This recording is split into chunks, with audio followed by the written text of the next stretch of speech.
It is Friday, January 31st, 2025. This is another off-season edition of Baseball Today. That is my man, Trevor Plouffe. I am Chris Rose, producer Dan, along for the ride as well, as I welcome you back from Cabo. Yes. You wanted to stay there forever, didn't you? I was ready to come back today. We spent 4 nights there, I believe, and we party, Chris. I know So you do. my body's feeling a little tired right now, a little dehydrated, but Okay. I'm happy to be back. I'm happy to be talking ball because, as we were talking about before the show, there's been quite a bit of news happening. Yeah. I want to thank you. Obviously, we did a show on Monday, which was my birthday, and then I'm walking my dog later that day, and I get a FaceTime from you, and so I pick it up, and it's you and Matthew Stafford shirtless in Cabo. So I decided to take the shirt off on my walk and looking like that. So there you go. You're welcome, everybody. Oh my gosh, I didn't know you were going to do that. That's pretty good. You look great. You look like a big bear. Yeah, I was walking the dog with our oldest son Josh, and he's like, "What the hell are you doing?" People driving past me, my neighbors, they can't figure it all out. So what the hell? Got to get a little crazy sometimes on your birthday. Woo. Yeah, you were in your birthday suit. I was, and it unfortunately is no longer in style. That's all I have to say. All right, let's get to it. To a guy who's almost my age. It certainly feels that way. Max Scherzer is going to turn 41 during the season, which he will be spending apparently north of the border. Jeff Passan said the dollar figures are $15.5 million for 1 year to join the Toronto Blue Jays. Last season didn't get started in Texas until midway through the year because of the offseason surgery. Then he had shoulder fatigue before hamstring injury ended his 2024 very early. Made only 9 starts all year. Does this move sound better than it really is? I think I was ready to say, this is not a needle mover per se, and I think it's more depth than anything. But, man, go check out Max Scherzer's baseball reference page. Now, obviously there was a run of when he was probably the best pitcher in all of baseball. Probably not there anymore, but the guy still never had a bad year. Like, even we're talking right now, I get it, it's 9 games, but a 3.95, like you're taking that from your 4th or 5th guy in your rotation. So what I think it is that it is depth. It allows them to shuffle things around probably a little bit. Possibly Yariel Rodriguez goes back into the bullpen, so you get a little bump in your bullpen help there. But I still think he can be an effective pitcher. I want to see it. Obviously, he's got to stay healthy, but we've seen it time and time again. These guys that have the track record like Scherzer, they have to make adjustments. They can't just go blow the ball by people like they used to, like he used to do to me all the dang time. But look, it's already a veteran pitching staff, so they're used to that already. I think give this guy a full healthy year, and let's say he makes 25 starts, which I believe he's done every single freaking year of his career and up until last year. I still think he's going to give you an ERA somewhere in the 3s. Mm-hmm. They have a good defensive team. Like, this is better than I thought. Initially, I was going to answer your question and say, yeah, this sounds way better than it is. But when I started to really think about it, I'm still on the Max Scherzer train. Yeah, I think it's fine. That's how I would classify it. It's okay. I did a quick little hit that I put out on social media. And by the way, Bowden Francis will not be going to the bullpen. Every Blue Jays fan got in my mentions like, he was nasty last year. I know he was. And, when you do those things quickly, sometimes you forget about who's where. So, Blue Jay fans, I sincerely apologize. And if Bowden Francis ends up winning the Cy Young the way that I predicted Alek Manoah would a few years ago, I'll make another apology. So it's been interesting. What was it now, 3+ weeks ago, where I said blow it up and trade them all and let's get going? Well, since then, all they've done is add Anthony Santander and Jeff Hoffman and Max Scherzer, and they traded for Miles Straws. They were trying to get more additional international money to bring in Roki. That didn't work out. Overall, I still think at best they're the 4th best team in the division, and we'll talk about the Rays a little bit later on after they made a move. I think they're okay. Could they have used the money more wisely? Tried to help out their offense a little bit more? Possibly. Like, maybe that's the direction they should have gone, right? Maybe they're not done. And I think, look, you need rotation depth, and I think that's what they're getting here. And $15 million, 1-year deal. There's no no such thing as a bad 1-year deal, Chris. So I'm into it. I hope they continue to add, and I hope that you have to remember what you said about them 2 weeks ago for the rest of the year. How about Would you that? be more surprised if they had a repeat of last year's performance, which I think was 74 and 88, or more surprised if they went 88 and 74? Wow, that's actually a really good question. I think I'd be more surprised if they won 88 games and made the playoffs because that would put them right on the precipice of making the playoffs, like a wild card team. I'd be more surprised at that. Because you look at It's not out of the realm of possibility. no, but you look at the team and you're like, there's some decent stuff here. It's okay, but it's not. I don't know. It doesn't wow you, and certainly the way the offense played last year. Now Santander is going to help that. There's no question. The guy has, pop from both sides of the plate, coming off a 40-plus homer season. That is going to be helpful. Do I think that George Springer can get out of the muck that he's been in the last 5 years? I don't know if he can. Are they going to get anything from the catching position? Is Jimenez going to return to his 2022 form instead of what we've seen the last 2 years in Cleveland? These are a lot of unanswered questions. Yeah. I know what Vladdy's going to bring. I don't know what hell is Bo Bichette going to get back to what he was. There's a lot of questions on the offensive side of this team. I think that's the scariest thing when you really think about it. Vladdy had an incredible year last year, MVP 6, 940 OPS, and they still finished where they finished. They need Bo. They need Bo big time. I think that's probably the biggest X factor on this team is if Bo Bichette in his walk year can go and mash the baseball like we know he can. I think that changes things a lot. But yeah, I got to see it still. Okay. Let's move on to a team that almost pulled the trigger on a big move, according to our buddy Ken Rosenthal from The Athletic. He reported that the White Sox and Reds were talking about Luis Robert for prospects. Couldn't get the deal done. Doesn't mean that the store is fully shut. Apparently, they could still be talking. So in your opinion, should Cincinnati do everything in its power to pry Roberts loose and bring him to the Queen City? It certainly would help. I like the Reds a lot, Chris, but I think their weakness is their outfield. Their infield is incredible. You could make the argument it's one of the better full infields in all of baseball. But the outfield is where they need some help. And, are we going to see what did we used to call Luis Robert? Like the Cuban Mike Trout. Like we used to think this guy was going to be an absolute stud. He had some great seasons, but if we're going to get that player, then yeah, they should do everything they can to get him. But we just really haven't seen that lately. So I wouldn't trade the farm for him. I wouldn't do all those things, but it definitely would help. It definitely would help a lot. Like I said, I think that's one area where they need to improve because they've done it all around the diamond. Their starting rotation, I really like. The bullpen, I like. Like I said, the infield's incredible, but that outfield needs some help, and he could do it. But I think there's more question marks now than there probably ever has been around Luis Robert Jr. A lot. It would be very risky. And Cincinnati's kind of they're in a really, really tough spot because if you pull off the deal right now, you're picking up a guy who has played more than 100 games in a season only one time in his career. Yeah. And it was his year of 2023 where he was awesome. He did everything. He could steal bags. He hit for power. He did it all.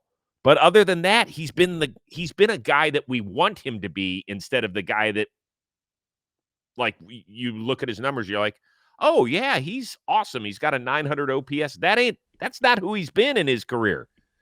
And you look at the dollar figures they're paying him, it's not huge numbers. No. He's making $15 million this year. Then there's two $20 million team options with a $2 million buyout. So you could get out of it. If it doesn't work out, you could get out of it. And the only thing you'd be out are prospects. Yeah, I think that's where the holdup is what Chicago is looking for. What types of prospects they're looking for. I think that is the holdup. So, and they're in the driver's seat on this deal because what they're begging for, they would be selling at the lowest point on Robert. The only thing that's intriguing about him is that you could be getting a 5-WAR player for $15 million this year if it works out for the other team that you trade him to. If you're Chicago, why wouldn't you just wait this out, pray that he's healthy the first 2.5 months, and then put him up to the highest bidder? Because then you could really get what you want. I think that's probably what they're doing. They're asking prices high because they understand, well, we don't have to pull the trigger on this. We can wait. We still have control of him. Team options, which is the craziest thing. So yeah, I think that will be the case. And I don't know. We'll see, man. The White Sox have already gone through one rebuild, and they came out of it. We thought they were going to be it, and they just weren't. So now here we are again. And I think he probably does get moved at some point this season. I just don't know when. Yeah, I don't think it happens until the summer. There'll be plenty of suitors if he comes out, Chris, and bangs the ball around. He's moving, and then there's going to be a ton There's of teams. plenty of suitors. Yeah, there'll be a ton of teams. I don't think he ends up on Cincinnati or any other team by opening day. I think he's on the south side of Chicago. The other question I've got about the Reds is that there's been some people that have said they've had the best offseason of any team in the National League not wearing Dodger blue. Are you in line with that thinking? I still like what the Cubs have done too. Mm-hmm. So I'd put them up there. Look, they definitely improved, and it's not just from what they did this offseason, but last year they had some performance some performance bumps for some guys. Like Hunter Green showed out last year. They're getting Matt McClain back. So it's not just stuff they've done in the offseason, but they're obviously trending in the right direction. And they're another team I feel like, I don't want to call them the White Sox, but they got us hyped, Chris. The Reds got us hyped, and then we're not hyped anymore. So hopefully, I think this is another team that we're just going to have to, like, similar to the Blue Jays, where, hey, you got to go prove it to us. Reds, I'm all in. I like you on paper, but you still got to go out there and prove it. Yeah, I think all the moves they've done have made sense. Singer for India. I do think that they're going to miss Jonathan India in that clubhouse, and so I'm curious to see how that part works out. But definitely don't begrudge them for going to get a solid starting pitcher. They just traded for Taylor Rogers from the Giants. Yep. Thought that was an interesting move. They've added Gavin Lux. Now that he's out of the Dodgers area where he was always a top prospect, just let him be. Just let him play every-ish day, although he's not great against left-handed pitching. They just picked up Austin Hayes, which was a guy I thought that if you could buy low on him, it made sense. He was an all-star a couple of years ago, and then last season in Baltimore and Philly was not good. And Jose Trevino is a guy that will be fine as a second catcher, I think, and a good dude, and has World Series experience now. So, yeah, I think it's been a good offseason. I wouldn't say it's been as good as the Cubs. Although you have to factor Francona in there as well. And you know me, I'm a huge Tito guy, and what that can mean. I keep forgetting that he went there. Yeah, I know. That does mean something. I still like the Cubs moves better, but me too. Tito's going to get those boys fired up. All right, more moves coming up in just a bit, but let's make a left turn to ownership and the managing general partner of the New York Yankees, Hal Steinbrenner. He sat down with Meredith Marakovitz of Yes Network and covered a ton of stuff. Obviously, the big headliner was the fact that they made a substantial offer to Juan Soto, and he said, thanks, no thanks, had a great year in the Bronx. I'm off to Queens. Here's how that conversation went down. I wouldn't say surprised, but I mean, I really didn't know what to expect. I didn't know what was going to happen. I mean, Juan's got a big family. They were all very involved. So there were a lot of different voices in his ear talking to him and giving him advice. And I really just didn't know. So I wouldn't say I wasn't surprised. I was certainly disappointed. Do you feel like the roster is, in fact, better, that you were able to spread some of that money around on some different players, whether it be pitching or some help in the infield and outfield? Yeah, I think our starting rotation's better. I think our defense is better. And I think, Bellinger and Goldschmidt, I think they're going to make up for, a good deal of Juan's offense, his bat. Okay, I was with him. For about 95% of what he said until the last comment that he tried to slide in before the shot clock went off. What'd you think of what he said? Well, he's just giving a pat on the butt saying, let's go, fellas. You got it. Yeah, they're not going to make up for Juan Soto. I don't think anybody can make up for Juan Soto. So I get what you're saying there. But I thought it was interesting. He talked about Juan's family, which was kind of was that a subtle dig? I'm not really sure. It wasn't subtle. Okay, it was a dig. It was okay. When he said he had a lot of voices in his ear, which, by the way, hey, listen, this is now twice in a week that we have heard respective New York owners come out and say something about big name players on their franchise. Now, it's a little easier that he doesn't have to see Juan Soto. He doesn't have to negotiate it. He's in enemy territory, so he can say whatever the hell he wants. His point is that there's a lot of cooks in that kitchen with Juan Soto, and there's a lot of people you need to please. It's not just as easy as sitting down one-on-one, man-to-man with Juan Soto to hammer out a deal. Well, there should be a lot of people around Juan Soto. He's young, and he's an $800 million company, essentially. Chris, there's not a lot of companies valued at $800 million out there. Like, and you have to have people around you and that keep you on track. I feel like I'm not, I don't know his clique or his crew or his family or anything like that, but I think it is good to surround yourself with people that keep you in line. I don't know, man. I do think the one thing that I really like about the Yankees moving forward is they got better defensively. He also mentioned that they needed to get better defensively, and I think they've gotten there. So I'm happy because I don't want to see that bad baseball. I don't want to see people, just jumping on their grave talking about how all we have to do is put the ball in play. We shouldn't be saying that about any major league team, let alone the Yankees. Do you think they're a better team than the one that lost to the Dodgers in 5? I think so. I mean, it's tough to replace Juan Soto. I mean, I think they did do a good job of filling some holes. Like I said, defensively they got better. Obviously, Max Fried makes their rotation better, but it's a giant $800 million hole it's going to be very difficult to replace offensively. Especially, we saw some big homers in the playoffs from Juan, just huge at bats. And I mean, could Cody Bellinger have a huge postseason at bat? Of course. Could Paul Goldschmidt, find some new energy and go out there and have one of his better years? Like, I don't know, maybe. No, but he's not. Hold on. Well, not okay. He's not going to have an He's not gonna MVP type season. I don't mean because Paul Goldschmidt's good years are incredible. Yeah, for one Dodgers. He's not going to do that. But I think overall they're a better team. I do. I wrestle with this one. I think they're at least even with the team that we last saw on the field. But the rest of the American League teams that were competitive with them, in my opinion, have fallen back. Now, there's other teams that have moved up a little bit, like Boston has moved up a bit, in my opinion. The Oakland A's, sorry. Fuck. That's going to take a while. Oakland. I know. It's not Oakland. That's tough. I know it's not. That wasn't intentional. That's going to take a while. So I'm sorry. The Athletics, whatever the hell we're calling them right now, have gotten better. I actually think that the Texas Rangers have gotten better. I think that the Toronto Blue Jays have gotten better, but not enough to jump over the New York Yankees. So the teams that were there battling with the Yankees, in my opinion, haven't gotten better. So the Yankees are better than any team in the American League. Now, if we're to throw them over in the National League, I can't say that they're better than the Dodgers or even better than the Braves or better than the Mets or better than the Phillies or better. Hell, the Diamondbacks are kind of interesting. So that's where I sit. But they did get better, like especially over 162. I think they got better. Devin Williams in the back end of your bullpen, Cody Bellinger, playing wherever the heck he is going to play, center field, doing his thing out there. And then obviously Max Fried they have one of the best rotations in all of baseball.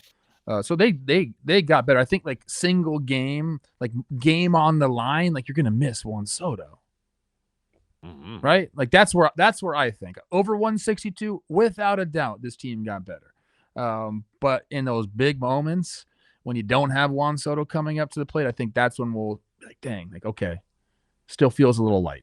Well, and that's what is going to make it so much fun for us that love the sport, to be able, when there are those big moments and you say, God, wouldn't it be great if Soto were here in the lineup, and either somebody's going to come through or not come through, and we'll have that to talk about. That's what makes the sport great. Now, there was more of the conversation with Hal Steinbrenner, where Meredith pointed out, boy, the Dodgers have seemingly gotten better because they have continued to open up those pocketbooks, and whether it's deferred payments or not, they have tried to get better on a team that won it all in 2024. Let's see what Hal's reaction was to that. It's difficult for most of us owners to be able to do the kind of things that they're doing.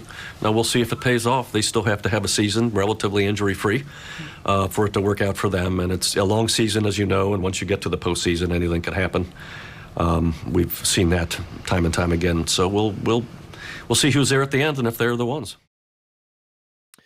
I have not checked since the start of this show whether or not they have started a GoFundMe page for the Yankees. Have they? No, they haven't yet. Okay, they haven't, so no. All right, there's still time this weekend to get that done. What'd you think of the first part of that comment? Look, I know what he's saying. Like we talk about this all the time on the show. The Dodgers have the last true cable deal that went through, so they are operating from a different.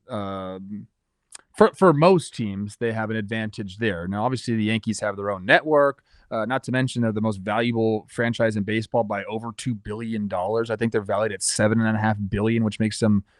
Last time I read, it was the fourth highest franchise in the world in sports. So, like, yeah, you shouldn't be crying poor if you're Hal Steinbrenner, basically. Were you offended? Were you offended when he said most of us owners, when he kind of grouped himself in? He's not in that group. He shouldn't be. He's not. He is not. He's not. He is not. $7.5 billion franchise value. But there is a difference, and I need to point this out every time we talk about the economics of the sport. And I am not an expert in this category, but I can tell you the net worth / value of a franchise is very different than the amount of cash you have available to give to people right now. It's very different. Okay, those are two totally different things. But when you have also seen the revenue numbers that the Yankees put up year after year, those are substantial. Now, are some of their expenses higher than other teams? Absolutely. I get that as well. But man, for him he made it sound like the other 29 owners are all in the same boat, and let's all grab the same oars, guys, because that Dodger boat over there, they're really racing ahead of us. Go. Is the Steinbrenner family the sole owner of the Yankees? Are there limited partners? Ooh, is there an ownership group, or is it just the Steinbrenner family? I feel like Dan would know that. That's a great question. There are some other minority owners. Okay. I don't know, man. Hey, maybe it's time to take on some more minority owners at that $7.5 billion valuation. You could do that. Oh boy. That one was just tough to stomach. And by the way, I've told you this. I love it when owners sit down, and I know that it was on their network, and so but I thought Meredith actually did a really, really good job. I watched, there were different pieces available on their social media channels, and 3 or 4, and I thought she did a good job. She always does a good job pushing it when has to be a little bit uncomfortable, whether that's with Aaron Boone or Brian Cashman or in this case, Hal Steinbrenner. Yeah. They own 70% of the Yankees. Okay. Yeah. That was funny, though. I had to laugh a little bit. I knew you would like that. A little bit of what he said. Just a little bit. All right, let's stay in the American League East. Ha-Seong Kim, 2-year, $29 million deal to join the infield in Tampa. Actually at the home of the spring training home of the New York Yankees, unfortunately, this year because of what transpired. His season's going to start a little bit late. We don't know if it's 6 to 8 weeks or whatever because of that shoulder surgery that cost Kim the last 2 months in San Diego. Do you love this move?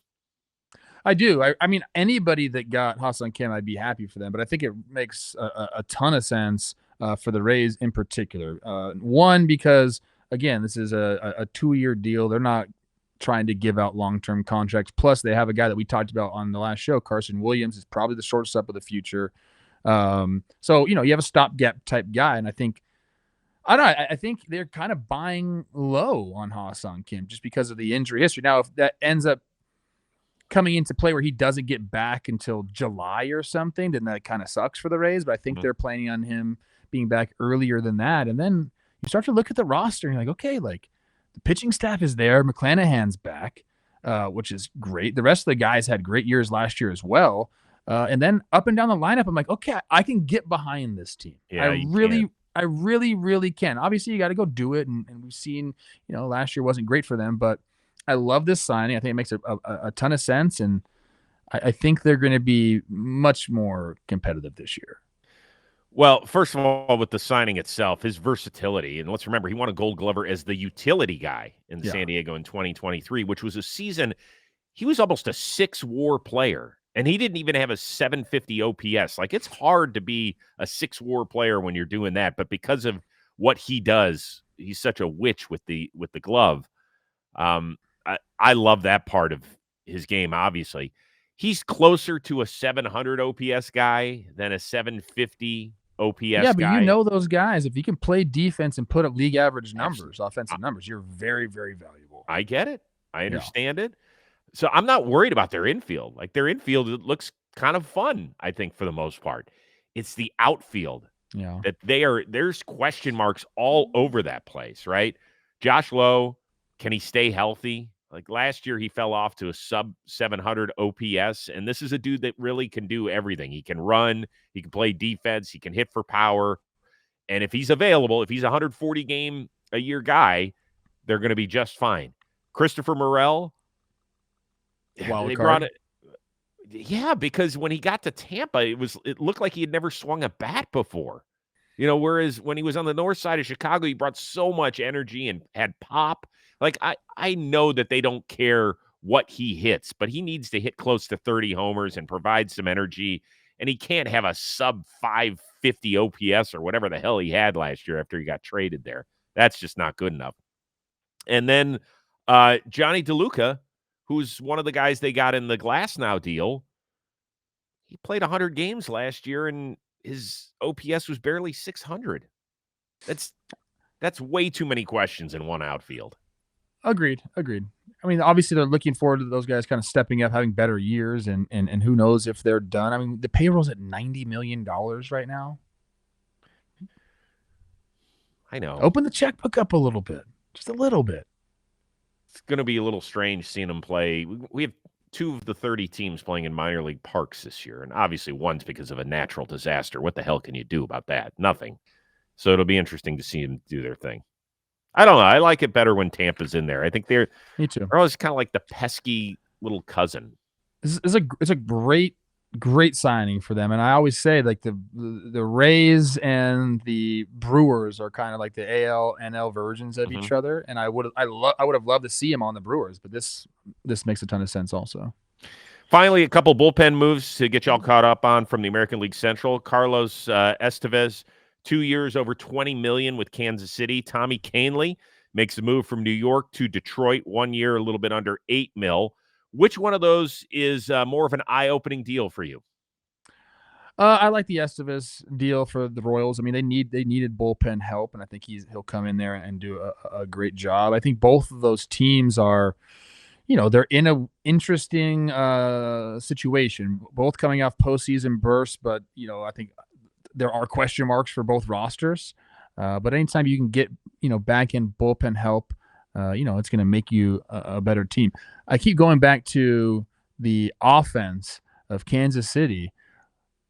They're not too far away. I know it wasn't there last year, and it was Bobby and Sal and Vinny were the only guys doing anything, but I don't know. I think it's going to be different this year for them. I really do. I think they got a taste of winning, and maybe I'm biased or just thinking about the Royals teams that I played against. Like it happened very quickly in that 2014, 15, 16 seasons. Like they turned things around very quickly, and they had good young players come up the same way they have them now. And then you got to love some of the starting pitching there. So I'm on the Royals, man. They definitely scare me. The Twins haven't done a dang thing in the offseason. And I just think the Royals continue to get better and better. Like I'm looking forward to watching them this year, and it's been a long time since I've been able to say that. Well, first of all, they've got the best player in the division, so Yeah. that is helpful, and he's only seemingly getting better every year. I like the Estevez move as well. They've really revamped their bullpen over the last 2 seasons. Yeah, they've done it very well. And Hunter Harvey's going to come back. He's a guy that when he got dealt over there from Washington, he only had a handful of games because of a bad back. So that's going to be great for them. We all know what Lucas Erceg did when he came over from the A's, did a tremendous job. They've got 3 interesting lefties, right? Zerpa, Long, and Lynch. Those guys are all helpful. The Detroit bullpen is the biggest reason outside of Skubal why they got as far as they did in that postseason run. And they're not going to be able to do that again this year. It's why they signed Alex Cobb to hopefully give him a little oomph. Jackson Jobe, we'll see if he grows up right in front of our eyes. Reese Olson is a guy that pitched well when he was healthy last season. But that bullpen, it's nasty. It went pitch for pitch with my Cleveland team last year. So I would say overall, I think that, to be honest with you, Kahnle, with that changeup, gives him something else, gives It's a AJ different Hinch look. Yes. another guy and an experienced guy when it comes to the postseason. I think that's a big pickup. And for not that much, for 1 year and less than 8, I think it's a Yeah. great move. No, I agree, especially if you're talking about a team like the Tigers who don't need Kahnle to step in and be their closer or anything No. like that, but they're going to be able to mix and match where he fits in. You know, here are the lanes where your changeup will work, and we're going to get you in here. And that's, you know, we used to – who was a team? It was the Rays when they had all the guys with different arm angles. And, you know, you're just able to pick and choose and put guys in positions to succeed because he doesn't have to go – do everything for you. You can really choose the moments to use them. So yeah, I think both those are great pickups. Anytime, you know, I'm a bullpen guy. You just got to have dudes back there. It changes the dynamic of your season when you have a good bullpen. And when you have a shitty bullpen, excuse my language, there's nothing worse in the sport. By the way, I'm going to go on record. I don't think Jason Foley's going to be their closer. I don't know if they've come out and have said it, but I think just watching those guys through the playoffs, like Vest was freaking filthy. Mm-hmm. Bo Brisky was great, except for one home run pitch that he gave up. You know, Holton, I got to check out his splits. I haven't seen him lately, but I don't feel like Foley is. I think there's like 4 or 5 guys that are more important in that bullpen than he is. It's so fluid. It's so fluid. Yeah, it is. It is. That's why I like these 1-year deals. They're fun to recreate a bullpen on the fly. There you go. We're getting closer. We're going to be in February when we have a show next week. We are. It's here. We're Jake and I are about to start doing our team profile and projections, and as soon as that starts, it means the season is here. So I'm sure we'll do the White Sox first. You won't have time for Cabo trips. I'm just telling you. Oh, I got another trip coming up. We'll have to talk. It's ski season, baby. It's always some sort of season. I know. Somewhere. I live a good life. You know what? Oh, all right. Dan wants to throw this up. What do you think of the show cover where they all got us on social media, where Ellie comes out with his thing and then Skeens and then Gunnar Henderson? We're all trying to figure, well, who's on the cover? Well, how about all 3? What do you think? I look at this and I say baseball's in good hands going forward. Like, we have such dynamic, fun, young baseball players all around the league. And I mean, these 3 guys right here are absolute dogs. So yeah, I'm in on it. And Skeens was on Seth Meyers' show too, which I thought it's good. Get him more. And you know what? It's interesting because he caught some shit when he won the Rookie of the Year, and we made fun of his non-reaction, and Libby Dunn's sitting there like, yay! And he's like, I think it actually works. I think they're a good yin and yang. Don't talk about them, Chris. I don't talk about couples. I can. You can do it. I can't. Yeah. I can't do it. Yeah. I won't be the creeper. I'm just saying, I think that they work together. But it's almost like they need to appear together on Seth Meyers' show. I get what you're saying. Ellie De La Cruz, MVP 2 this year? We'll do that at some point. You know, we'll get that one wrong. Yeah. Shohei, is probably going to win MVP. It was funny. I remember the question we had last year that the Dodgers had 3 MVPs. Which one of the 3? They had 4 with Kershaw on the roster, but which one of the 3 everyday players was most likely to win MVP? You went with Mookie, and I went with Freddie Freeman, and it ended up being Shohei. Nailed that one too. Sure did. Who would have thought? Still win the MVP. All right, we're back at it again on Monday. Let's have some there's no football this weekend outside of the Pro Bowl and a couple of college all-star games, I think. So let's have some baseball news. Let's go, GMs and owners. Work. Alex Bregman signed somewhere. Let's go. Let's get this thing going. What are my Twins? We want to see you on Monday and have some fresh stuff to talk about. For our one-of-a-kind, do something. Yeah, that's not going to happen. For our one-of-a-kind producer, Dan Rourke, the uber-talented Trevor Plouffe, I am Chris Rose. We will see you next week here on Baseball Today.